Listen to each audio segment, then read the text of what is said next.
गधा बन गए तो मैं इनका साथ छोड़ूंगी नहीं। महाराज ने ध्यान रखिए, मैं तो ये नगर से निकाल दूंगा। पिताजी निकाल दो लेकिन साथ नहीं छोड़ूंगी। आज सिंहराज महाराज ने कमला को निकाल दिया। अब कमला गधा को लेके देखो भीख मांग रही है। भीख कैसे की पहले की माताएं बहनें, ध्यान रखना भगवत श्रोताओं, घर घर द्वार द्वार पे जाए कि भीख मांगवे जा रही है। ताली बजाते हुए माताएं बहनें बोले,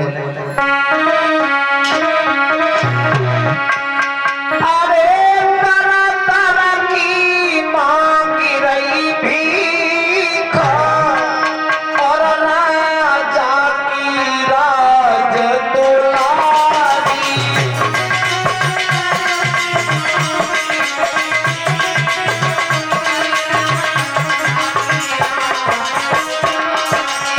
अरे तरह की मांग रही भीख और राजा की राज दुलारी।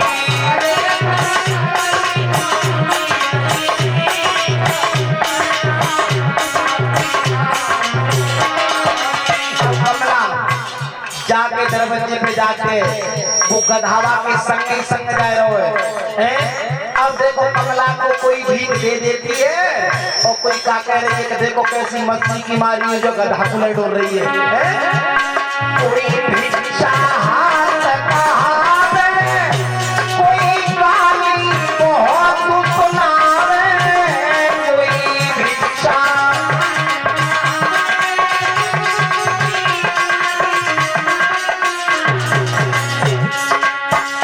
कोई भिक्षा हाथ बहावे, कोई गाली बहुत सुनावे, कोई भिक्षा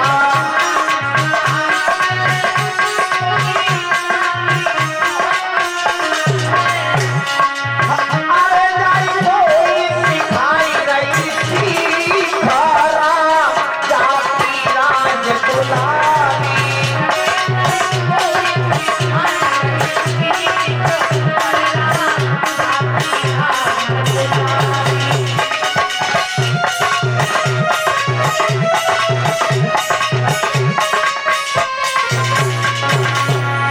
देखो कोई कोई समझ आ रहे हैं क्या कह रहे हैं।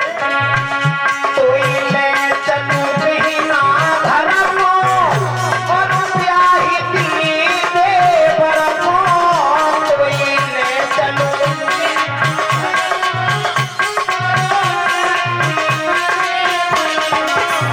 कोई कह रही है कि ऐसो कर पूजा गधा को संग छोड़ तो इस शादी में अपने देवर के साथ में करवा दूंगी।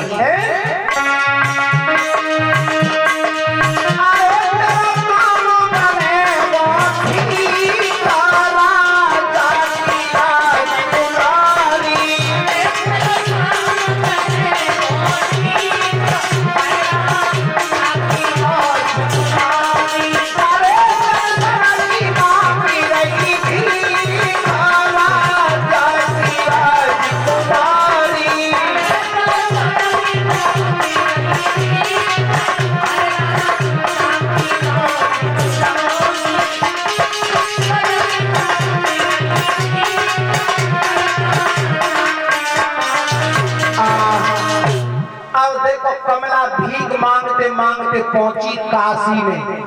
काशी में और काशी में जाकर के एक भट्टा पर पहुंच गई। तो भट्टा पे देखो अब कमला ने मजदूरी करना शुरू की। जब किसी ने भीख नहीं दी तो मजदूरी, लेकिन अब मिट्टी को पला भर के मैं सिर पे रख दिए और डाले में चले जाते। और जब डाले में जाते तब उनको दासन में जा रहा है और लौट के आते तब उनको दासन गए। लेकिन वह गधा पे कोई काम नहीं करवाती। क्यों? कि ये हमारे पति हैं। पूरी काशी में खबर फैल गई कि ऐसी लड़की आई है जिसके साथ में एक गधा है और वो लड़की गधा पे कोई काम नहीं करवाती, स्वयं काम करती है। तो कासराज महाराज ने जी कही कि लड़की को बुलाओ। लड़की को बुलाया, लड़की को बुलाया तो विचार किया कि इसमें कोई ऐसा गलत काम हो गया है, इसलिए बेचारी इस गधा के साथ में घूम रही है। तो लड़की ने बताया कि ये गधा नहीं है, मेरे पति है, पति, ये मेरे भाग्य से गधा बन गए। तो देखो काशी ज्योतिषियों की खान है, काशी में जितने ज्योतिषी थे उन्हें सबको बताया कि अब ये गधा दोबारा मनुष्य कैसे भी बन सकता है क्या। तो ज्योतिष ने गणित काटो, गणित काट के ये कहा कि हाँ ये गधा दोबारा बन तो सकता है मनुष्य, लेकिन 100 पतिव्रता स्त्रियां जाके ऊपर जल का लोटा चढ़ा दे तो। अब देखो महाराज ने, काशी राज ने हुक्म कर दिया कि काशी के अंदर जितनी पतिव्रता है वो सब लोटा भर के आए और गधा के ऊपर चढ़ाए। बीच चौक में वो गधा खड़ा कर लिया। अब देखो पतिव्रता चल रही है, पापा लोटा भर के लाइन लग रही है, 100 लोटा चढ़ने 100। एक पतिव्रता केवल एक ही लोटा चढ़ा सकती है। लेकिन हुआ क्या, अब पतिव्रता कौन सा काम करती है, आर लोटा भर के खड़ी भई और पति के शीशा घुमाती है।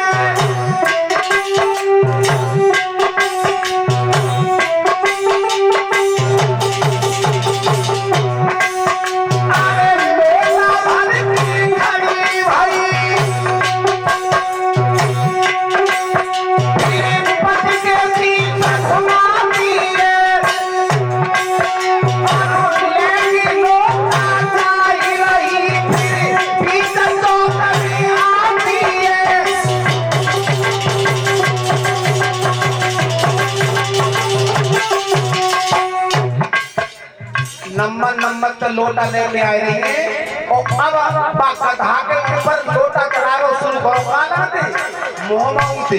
लेकिन वह होगा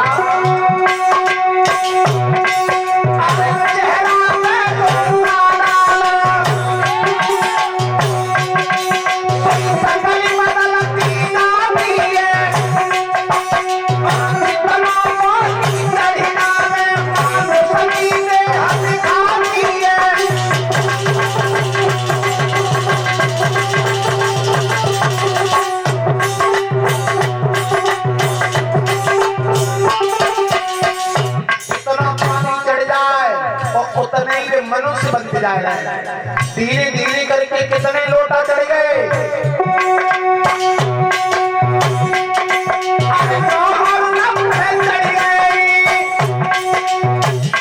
9 और 90 कितने आ गए, 99 लोटा है। अरे 9 और 90 चढ़ गए, तक लगावे साथी है।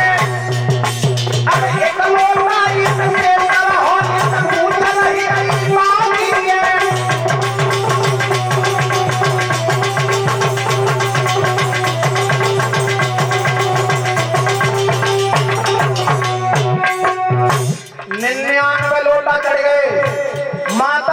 पूरा शरीर हो गया मनुष्य का, लेकिन एक पूंछ रहेगी गधा की।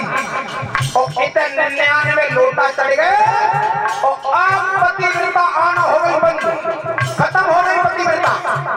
अब महाराज कह रहे कोई और एक पतिव्रता और चली जावे, 100 लोटा बताए, 100 एक की कमी रह गई है तो ये पूछ और मिट जाए। लेकिन जब पतिव्रता कोई नहीं चली, महाराज ने कही जाओ मंत्री तुम जाओ। अब मंत्री भाग करके जा रहा है, गांव में आवाज लगा रहा है, कैसे अरे बिटिया थारी देख रही, अरे रूप बनोगा मरदो है, इस मंत्री भाग बुझाई रहो, अरे मंत्री भाग बुझाई रहो, द्वार बनो भीतर गोए।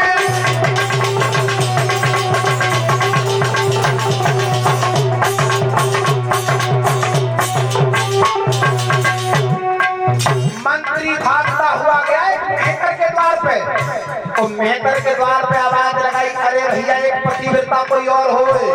तो महाराज का हुक्म हुआ है गधा की पूंछ पे लोटा डाल दो। अब मेहतरानी निकल करके जवाब दिया, मैं पराए पति के ऊपर लोटा नहीं डालूंगी, पतिव्रता तो मैं हूं। महाराज आए गए, महाराज ने कैसे करके तुम एक लोटा डाल दो, काशी का नाम ऊंचा हो जाएगा। तो अब मेहतरानी की लोटा तो डाल दूंगी, सुनो महाराज, लेकिन जो गधा बन गया है ना, मनुष्य थी मैं दो बातें करवाई दियो, जवाब तो दो है ना, तुम चार बातें कर लियो, लेकिन लोटा डालो। अब तो मेहतरानी लोटा भरने के बाद चलिए होगा,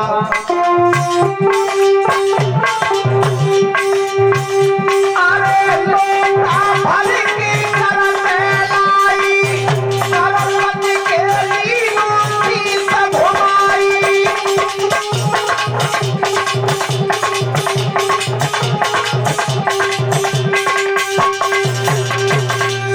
पति के ऊपर लोटा घुमाया और जाकर के पहुंची, और तब कही सुनो, मैं लोटा तो तुम्हारे ऊपर डालूंगी, लेकिन मेरी एक शर्त है। क्या शर्त है?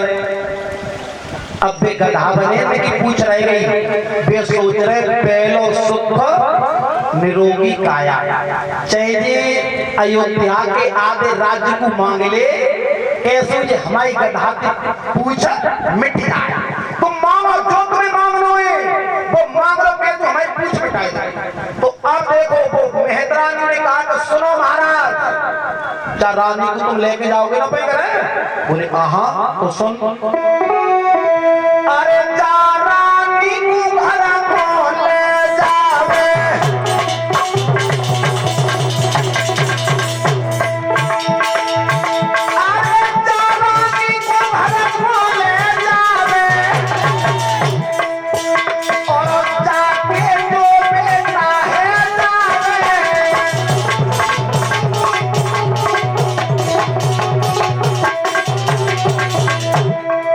इसके पुत्र होगा, और जाके जो बेटा है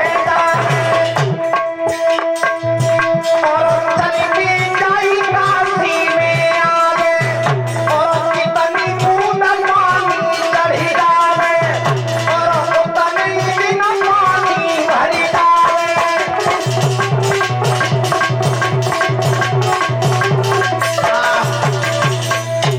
ये कहा कि देखो एक एक बूंद करके लोटा डाल रही हूँ, जितनी बूंद पानी चढ़ जाए, और जिस रानी का जो पुत्र पैदा होगा उतने ही दिनों आए कि मेरे घर पे बस पानी बनना पड़ेगा। बोलो शर्त मंजूर है? बोले बिल्कुल मंजूर है, कैसे पूछ उठाई दो। तो कितनी बूंद पानी चढ़ा? 30 बूंद। 30 बूंद।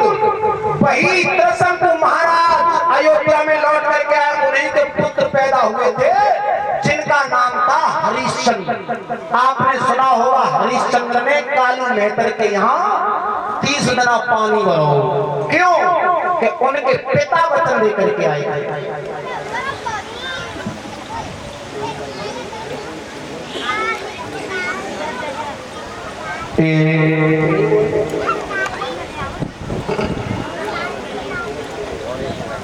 ₹101 का हार हमारे लिए आया है। एक हार यज्ञपति महाराज के लिए, एक परीक्षित महाराज के लिए, और यज्ञपति परीक्षित महाराज इनकी दोनों की थोड़ू है। बाबा तो एक करोड़ुआ बिल्कुल खा गए शर्मा जी, यानी जोड़ा सहित एक पति परीक्षित महाराज जी, और एक हार अम्मा के लिए, और एक हार ये चाचा जी हैं शशिकांत, उनकी धर्मपत्नी यानी चाची जी के लिए है, और 10-10 रुपया कलश वाली कन्याएं, 10-10 रुपया हमारे सभी साथी, और 10-10 रुपया संत भगवान, उनके लिए। कलश वाली कन्याएं खड़ी हो जाए, कलश वाली कन्याएं खड़ी हो जाए। यज्ञपति परीक्षित महाराज जी आप भी खड़ी हो जाओ। और ये सब है यानी गौरव यादव सनौत श्रीमान नरेंद्र सिंह फौजी धौलेश्वर से पधारे हैं, उनकी तरफ से भगवान से कामना करेंगे ऐसे भक्तों के हाथ इसी प्रकार दान की तरफ अग्रसर होते रहे। आओ आगे गौर करें कि विश्वामित्र ने हरिश्चंद्र को काशी में बिकवाया था। विश्वामित्र ने आखिर ये देखे कि विश्वामित्र का हरिश्चंद्र से ऐसा क्या बैर था कि उन्होंने काशी में बिकवा दिया हरिश्चंद्र को। सुनो, विश्वामित्र का भी एक बैर था। विश्वामित्र अपना बदला लेने के लिए आए थे। कौन सा बदला था विश्वामित्र का? सुनो, ये हरिश्चंद्र दानी तो बाद में बने, पहले इनके कोई संतान नहीं थी। इनकी पत्नी का नाम था तारा। तो एक बार वरुण देव ने ये कहा कि तुम्हारे संतान तो पैदा हो जाएगी, लेकिन उस पुत्र को तुम्हें बलि देना पड़ेगा हमारे यज्ञ में। अब हरिश्चंद्र महाराज ने कही चलो निर्वंश का नाम तो मिट जाएगा। महाराज कैसे पुत्र पैदा है जाए, चाहे लड़का जन्म लेने के बाद में स्वयं मर चुना जाए। तो देखो वरुण देव की कृपा से उनके एक पुत्र पैदा हुआ था। पुत्र, अब पुत्र पैदा हुआ और पाई समय पे और ये एक हार हमारे करीब आया है। ये हमारी बुआ जी के कुंवर साहब हैं अंकित यादव, उनकी तरफ से भगवान से कामना करूंगा इस बच्चे को लंबी उम्र प्रदान करें, समाज का इन्हें सम्मान मिलता रहे। मेरे भक्त श्रोताओं, आप जैसे ही पुत्र का जन्म हुआ वरुणदेव आ गए, जवाब दिया सुनो हरिश्चंद्र अब उस बालक की बलि दे दो। हरिश्चंद्र ने ये कहा महाराज में तो जन्म हुए नहीं और बड़ो राजा का नामकरण संस्कार है तब आइयो लौट आए थे। फिर जब नामकरण संस्कार हुआ तब आए, जवाब दिया अब ये बालक ने और बड़ो है तब आइयो। अब जब जब वरुणदेव आते और तब हरिश्चंद्र उन्हें लौटा देते। लेकिन एक बात बताऊं, हरिश्चंद्र की यश कीर्ति से ये इंद्र जो था ये जलता था। तो इंद्र एक बार हरिश्चंद्र के जोरों आए और उन्हें जी कही कि देखो बैठ 101 रुपया श्रीमान, ये हमारे ताऊ जी हैं श्री सुधीर यादव जो इसी गांव के रहने वाले हैं। भगवान से कामना करूंगा कि ऐसे बुजुर्गों का मुझे आशीर्वाद मिलता रहे। तो इंद्र ने आकर के ये कहा कि देखो हरिश्चंद्र तुम्हें बलि ही तो देनी है, तुम अपने बालक को नहीं काट पा रहे तो ऐसा करो ताऊ के बालक को खरीद लाओ और बालक की बलि दे दो। बोले ऐसा कौन है जब संसार में जो अपने बालक को बेच सकता है? बोले जाकी जिम्मेदारी हमारी है। हाँ है, चलो हमारे साथ। अब हरिश्चंद्र सोना चांदी जवाहरात रथ में भर के और जैसे बालक को खरीद के चले जंगल में पहुंचे। जंगल में देखो, जंगल में अजीग्रत महाराज और उनकी पत्नी और उनके 3 पुत्र थे। इनके ऊपर शनि का प्रकोप था। शनि और शनि के प्रकोप से बेचारे इतने गरीब हो गए थे कि खाने के लिए अन्न भी नहीं बचा था। घर को छोड़ करके जंगल में चले गए, लेकिन शनि ने उनका पीछा नहीं छोड़ा। 4 दिन हो गए, 4 और तीनों बालक अपने पिताजी से कहने लगे पिताजी अब हम पे भूखा नहीं रुका जा रहा, अब खाने के लिए कुछ इंतजाम करो। तो अब अजीगर महाराज ने विचार करो कि देखो जब वृक्ष पे ये फल लगे इनमें तक फल तोड़े और अपने बच्चों को मैं फल खिला दूं। जैसे ही फल तोड़ने के लिए हाथ ऊपर किया, लेकिन हुआ क्या भगवत श्रोताओं,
जा फल भी महाराज को होते भाई फल में कीड़ा निकल जाता है। विचार किया बेटा अभी फल तुम्हारे नसीब में नहीं है, और उसके बाद विचार किया कि इस वृक्ष की पत्तियों को तोड़ करके पीस करके अपने बच्चों को पिला दूंगा तो भूख शांत हो जाएगी। लेकिन जैसे पत्तियों को तोड़ने के लिए हाथ ऊपर किया, हुआ क्या,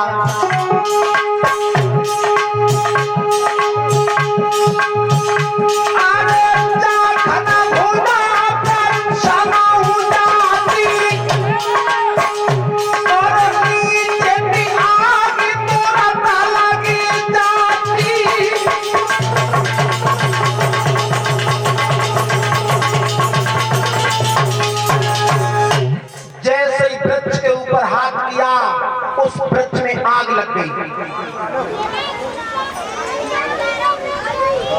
एक हार हमारे करीब आया है, ये हमारे पुष्पेंद्र यादव जी के कुंवर साहब हैं, सक्षम यादव, जो गांव धौलेश्वर से पधारे हैं।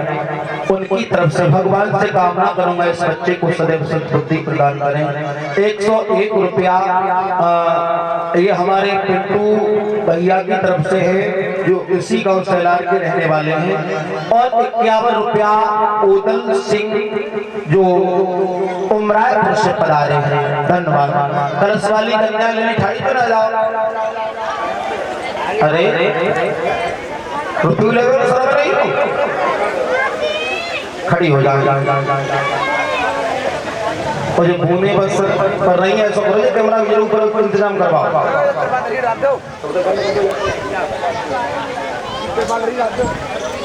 लाजी त्रिपाल डरवाओ।